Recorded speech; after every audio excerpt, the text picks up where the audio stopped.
இந்த வீடியோவில் இன்ஜினியரிங் தெர்மோடைனமிக்ஸில் important areas to study last minute. Okay, கடைசி வேலையில் என்னென்ன மாதிரி இம்பார்ட்டன்ட் டாபிக்ஸ்லாம் பார்க்கணும் அப்படிங்கிறத வந்து பார்க்கணும். ஓகே, ஃபஸ்ட்டு யூனிட் 5 அதில் வந்து ப்ரையாரிட்டி வந்து கொடுத்துருக்கேன். ஃபஸ்ட்டு மேக்ஸ்வெல் ரிலேஷன்ஸ் நல்லா வந்து பார்த்துக்கணும். அடுத்து டிடிஎஸ் ரிலேஷனு, அடுத்து ஜூல் தாம்சன் எக்ஸ்பான்ஷன், அடுத்து கிளாஷியஸ் கிளாப்ரான் ஈக்குவேஷன். ஓகே, இதெல்லாம் பார்த்துட்டு ஹீட் கெப்பாசிட்டி ரிலேஷனும் எனர்ஜி ஈக்குவேஷனும் ரெண்டாவது வந்து பார்த்துக்கோங்க. இந்த 4 பார்ட்லேருந்து மேக்ஸிமம் கொஷின்ஸ் வந்து கேட்டுட்டு இருக்காங்க. ஓகே, அந்த 4 பார்ட் கொஞ்சம் முக்கியமானது. ஓகே, அடுத்து யூனிட் 1 வந்து பொறுத்த வரைக்கும் டைப்ஸ் ஆஃப் ப்ராசஸ், அதில் constant volume, pressure, constant temperature, hyperbolic, reversible adiabatic, polytropic, இதை பேஸ் பண்ணி ஒர்க் டன்னு, pressure volume temperature relation, delta யூனா என்ன, டெல்டா ஹெச்சோட ஃபார்முலா என்ன.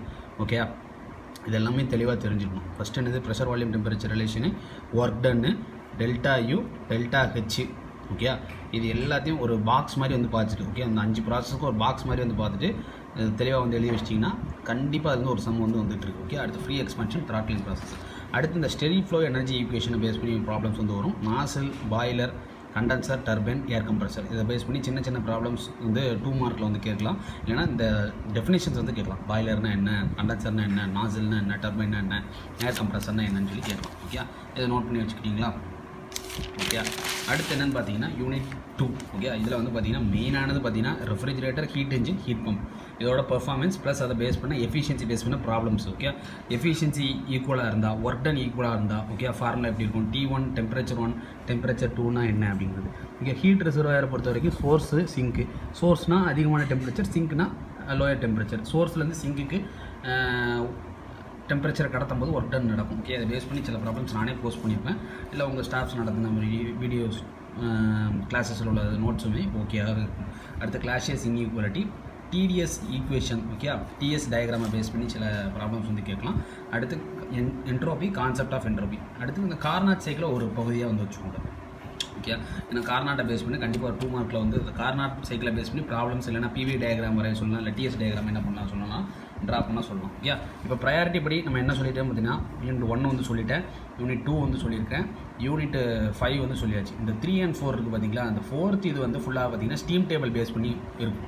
ஓகே, இதை பேஸ் பண்ணி வந்து தியரி பார்ட் வந்து நல்லா வந்து பார்த்துக்கோங்க. சிஸ்டம் என்ன, சரௌண்டிங் என்ன, பவுண்டரினா என்ன, யூனிவர்ஸ் என்ன, க்ளோஸ் சிஸ்டம், ஓப்பன் சிஸ்டம், எல்லாமே அந்த ஒரு பேசிக்கான ரிலேஷன்ஸு எல்லாமே 2 மார்க்கில் வந்து கேட்கறதுக்கான வாய்ப்பு இருக்குது. ஓகே, இந்த ஏரியா தான் வந்து பார்த்திங்கன்னா 8 மார்க் கொஸ்டின் வந்து கேட்கறதுக்கான வாய்ப்பு. ஓகே, இதாக இருக்குது பார்த்தீங்களா, ஒர்க் ட்ரான்ஸ்ஃபரு இதாக இருக்குது, கான்ஸ்டன்ட் வால்யூம், கான்ஸ்டன்ட் ப்ரெஷர், இந்த ஏரியா தான் 8 மார்க்கில் முக்கியமானது. ஹைப்பர்போலிக்கு, கான்ஸ்டன்ட் டெம்பரேச்சர், ரிவர்சபிள் பாலிபோலாரிட்டி, free expansion, throttling process. Okay, இதை பேஸ் பண்ணி நான் ஃப்ளோ ப்ராசஸில் எல்லாமே வந்து பார்த்து வச்சுக்கோங்க. Okay, steady flow energy equation அது கீழே உள்ளது இந்த 4 பார்ட்டு. ஓகே, ஃபஸ்ட் யூனிட்டை பொறுத்த வரைக்கும் இது ஓகேவானதாக இருக்கும். அது செகண்ட் யூனிட்டை பொறுத்த வரைக்கும் நான் சொல்லிட்டேன், heat engine, heat pump, refrigerator, அதோட எஃபிஷியன்சி, பர்ஃபார்மன்ஸ். இதை வந்து 2 மார்க்கில் வந்து கேட்கலாம். கெல்வின் பிளாங்க் ஸ்டேட்மெண்ட்னா என்ன, கிளாஷியஸ் ஸ்டேட்மெண்ட்னா என்னன்னு சொல்லி கேட்கலாம். கார்னாட் பேஸ் பண்ணி அதையும் நான் சொல்லிட்டேன்.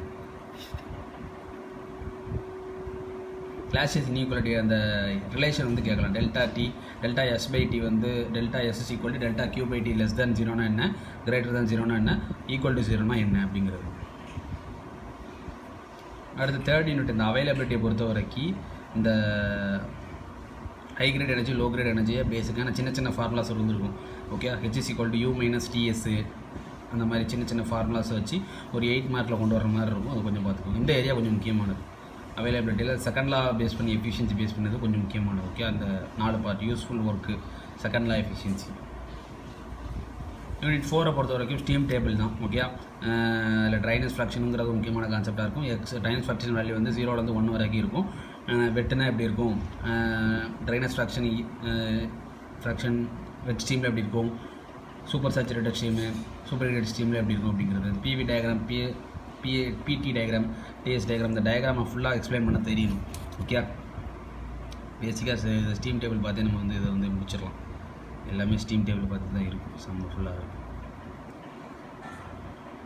அடுத்து யூனிட் 5 ஆஸ் யூஷுவல் நான் சொன்ன மாதிரி தான் அந்த ரிலேஷன்ஸை வந்து நல்லா பார்த்துக்கோங்க. ஓகே, ஆல் தி பெஸ்ட், நல்லா பண்ணுங்கள்.